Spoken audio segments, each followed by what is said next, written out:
I've had this camera for probably going on about 15 years, but it's much older than that. This is an early Deardorff 8x10 view camera that was made probably in the mid-30s, but has been rebuilt and modified many times in its life.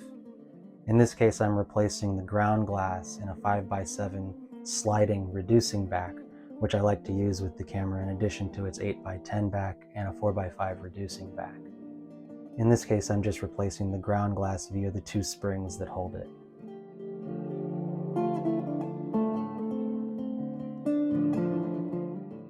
The body of the camera itself is original. The wood is the original wood. The hardware holding it together is original as well. The machined hardware for the track and the metal components of the camera have likely been replaced at some point during its lifetime.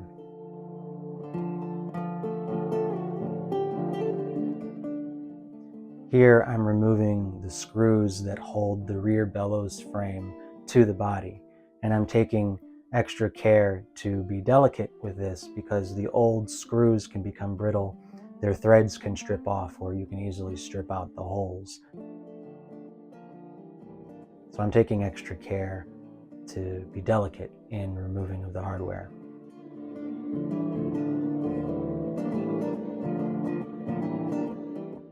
Here I'm looking under the bellows and removing the screws from where they hold the front of the bellows to the front standard of the camera.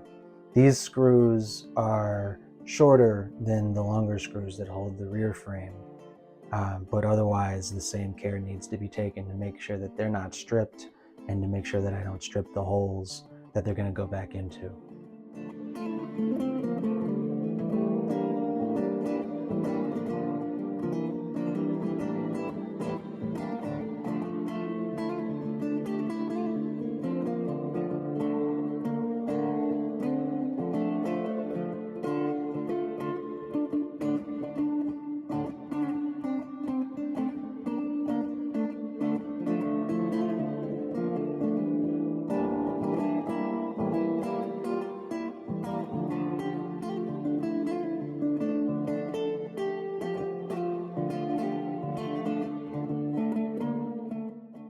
Once all of the screws have been removed, the bellows can be freed from the camera.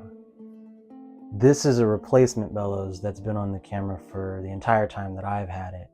And when I used this camera earlier on when I was learning large format photography, the pinholes in the corners would always become a problem. And so I've gone over this bellows many a time with liquid electrical tape and all kinds of other temporary solutions to try to seal up the holes. So this bellows replacement is long since overdue. The rear bellows frame is attached to the bellows using very small upholstery staples. I'm just taking care that as I remove the staples that I don't mar or otherwise tear up the underlying wood too much. Once the staples are removed, the rear bellows frame will separate from the bellows itself, and I just set that aside because that's going to be reused. Here I'm beginning the process of separating the front of the bellows from the front bellows frame. Now my understanding is in the original days when this camera would have been made, no glue would have been used to attach the bellows to either the front or the rear frame. But seeing as this is a replacement bellows put on the camera sometime in probably the past 50 or 60 years, a glue called Pliobond, which is a contact cement commonly used in camera manufacturing, was used to attach the bellows to the front bellows frame. So I'm using a heat gun to heat up the contact cement.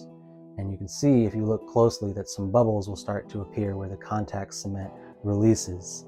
And this will just make it much easier to remove this portion of the bellows from the bellows frame.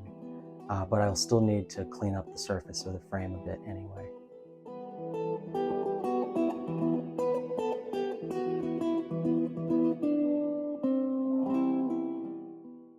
And this bellows has had a long life and it's served me and others well, but now it's gone. I'm using the heat gun to continue to remove the remaining debris stuck to the front bellows frame.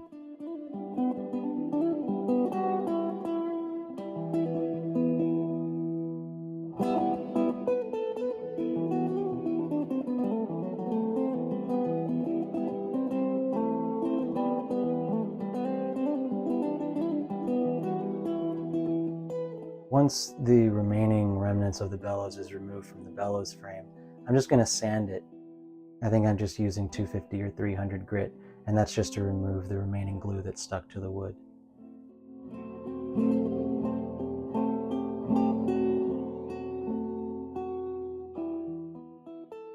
I'm now going to fit the front bellows frame into the front opening of the bellows. And in this case, I'm just checking for fitment and making sure that there aren't going to be any surprises as I move on to gluing. I'm using Plyobond, which is the glue that I mentioned earlier. It's been around for a very long time and has been a favorite among camera manufacturers and for camera repair. In this case, I'm applying the Plyobond in basically a beaded line or a swirl, and then I'm going over it with a cotton swab to spread it out over the surface of the wood. I'm doing this because I did sand off the old glue that was on the bellows frame. I could have left that on as a bit of a primer, but I wanted everything to be fresh and clean, and so I sanded it off. Here, I'm applying a first coat of the Plyobond to the raw surface of the wood and spreading it out with the Q-tip.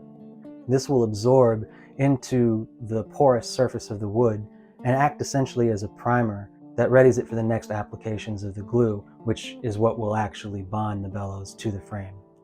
If you look closely, you can see that I am moving the glue onto the outer edge of the bellows frame, and I'm also applying it onto the inside of the bellows itself. All of that is a primer layer, and I'll apply additional glue on top of that once it's dried. This next bead of glue that's being applied in all of the same places will be allowed to essentially tack up. It's being applied to both the bellows frame itself, but also the inside of the bellows. And when I fold it over, it helps to make sure that I have an even distribution of the glue on both surfaces that are being glued together. I then use some large popsicle sticks and bulldog clips to apply a bit of even pressure across the surface of where the bellows is being joined to the bellows frame. And I'll flip the bellows around and do the same thing on the other side as well.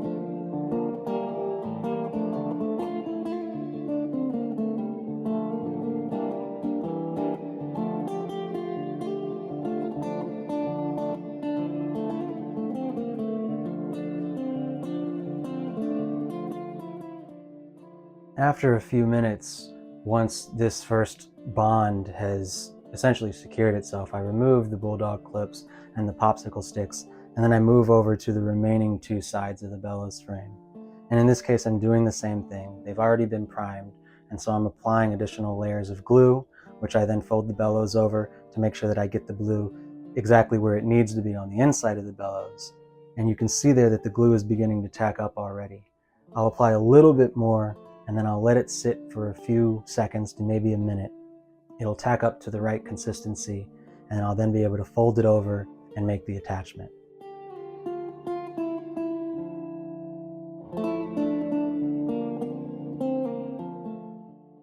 I'm using a little bit of pressure with my hands, but I'm also making sure that I don't apply so much pressure that I break the bellows frames. And here you can see that I'm applying a bit of the Plyobond to the corner of where the bellows will fold over onto itself. There's a lot of different ways for how you can handle the edges or the corners of the bellows, and this is just how I do it. I'm applying a bit of the Plyobond onto the bellows, letting it dry as a primer, and then applying an additional bit of the Plyobond once that's dried, folding it over and holding it into place with the popsicle sticks and bulldog clips.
Once the glue is set up, I remove the bulldog clips and the popsicle sticks, and I just inspect my work to make sure that the glue up has been done properly. Then I'll flip the bellows over and very carefully start to work with a scalpel. I'm using the inside of the front bellows frame as my guide, and I'm cutting on top of a self-healing cutting mat, which allows me to apply the amount of pressure that I need to cut all the way through the remaining material of the bellows and leave a nice clean line on the other side.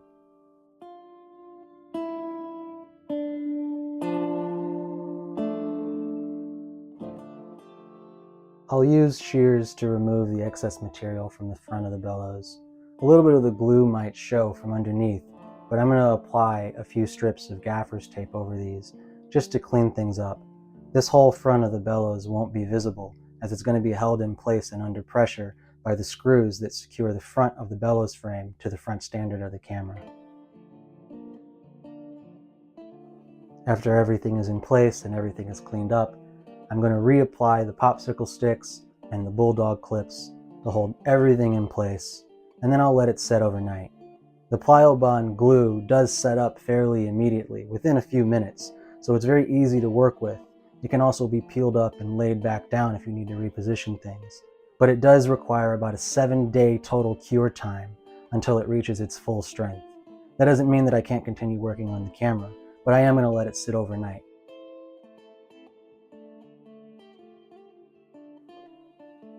The next day, I come back and I'm removing all of the bulldog clips and the popsicle sticks.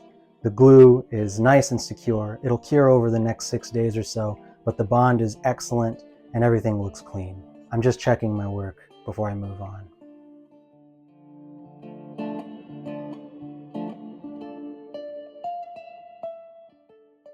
Now I'll take the rear bellows frame and I'm starting the job of lining up the rear of the bellows onto the bellows frame itself. I like to use bulldog clips in this case, but you do have to be a little bit careful in how you get them over the lip of the rear bellows frame and hold into place so they don't slip out of place and actually pinch the bellows material itself. But I'm using the bulldog clips just to hold the bellows onto the frame so I can take a look at it, make sure everything fits the way that it's supposed to and that everything is clean.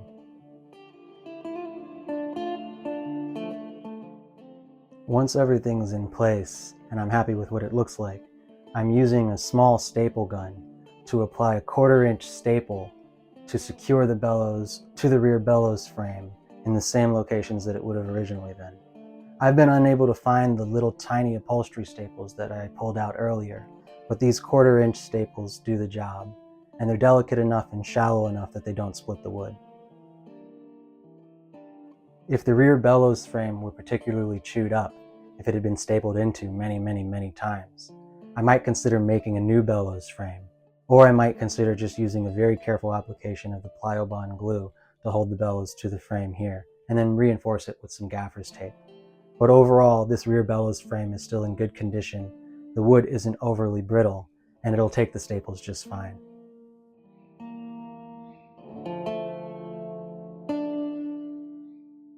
I apply a staple in the center first and then on the edges, and I do that on each side. After I've done that, I'll then go ahead and I'll place an additional staple at the midpoint between each of the staples that I've already applied, and then I'll continue to go around the bellows over and over again until I've applied the number of staples that I feel secures it safely into place.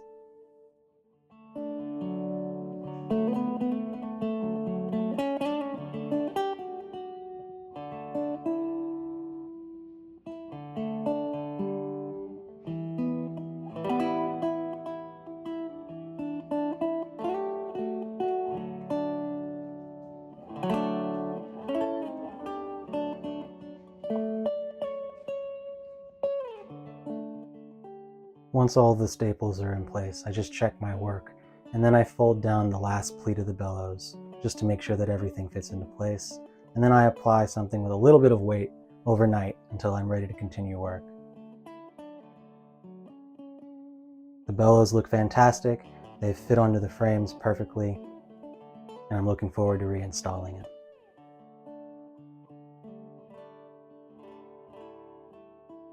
I'll start to carefully place the bellows into position. They'll basically press into place into the inside of the front standard, and then the rear bellows frame itself will also compress down into place. I'm using the original screws and putting them into the same holes that they came out of in the first place. I'm taking care to make sure that I align the bellows frame into the proper position. If you place it in too shallowly and then put the screws into place, you'll miss the bellows frame and pierce the bellows themselves. I'm going around little by little, putting the screws in, making sure that they find their original holes, and then I'm tightening them just to finger tightness. This is not something that you want to be heavy-handed with, and I don't want to over-screw the screws for risk of stripping them or stripping out the holes that they're in.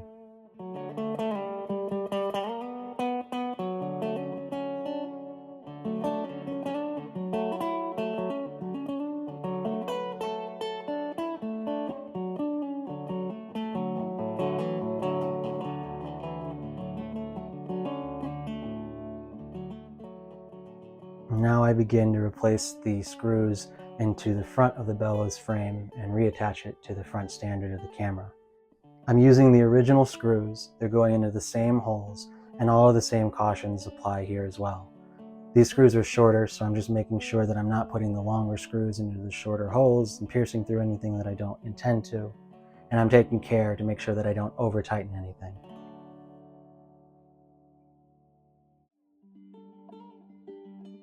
And here is the completed product.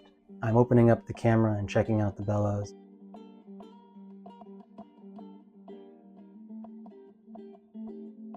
I'm just going to rack it out and make sure that everything moves the way that it's supposed to. This is also the first time that I'm giving the bellows a stretch in place, so I'm moving them about with my fingers and making sure that everything falls where it's supposed to.